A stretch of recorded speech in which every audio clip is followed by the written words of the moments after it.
ҳарчанд машғул шудан ба сеҳру ҷоду ва фолбиниро қонунҳои амалкунанда манъ намояд ҳам, боз чунин кирдорҳои зидди ҳуқуқӣ мушоҳида мешавад. Милитсия фолбини навбатиро муайян намуд, ки дар ҳудуди ҷамоати исфисори ноҳияи Бобоҷон Ғафуров бо истифода аз гумроҳии баъзе аз шаҳрвандони ба фолбинҳо бовар дошта фаъолият мебурд.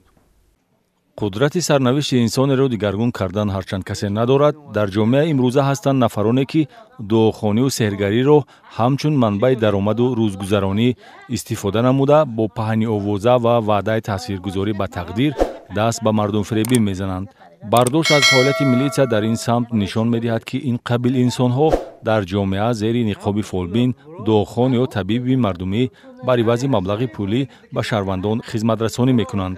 Аз тарафи кормандони шуъбаи огоҳонӣ ва пешгирии ҳуқуқ вайронкунӣ байни ноболиғону ҷавонони раёсати вазорати корҳои дохилӣ дар вилояти Суғд ҳангоми амалинамоии чорабиниҳои оперативии ҷустуҷӯӣ муайян карда шуд, ки шаҳрванд Зарина Маҳмудова, истиқоматкунандаи ҷамоати деҳоти исфисори ноҳияи Бобоҷон Ғафуров, дар ҳавлии истиқоматиаш ба хондани дуо барои кушоиши кор, гарму хунук кардани муносибати оиладорӣ, баровардани кина, сеҳру ҷоду ва фолбинӣ машғул шуда, бар ивази он маблағи пулӣ мегирифт.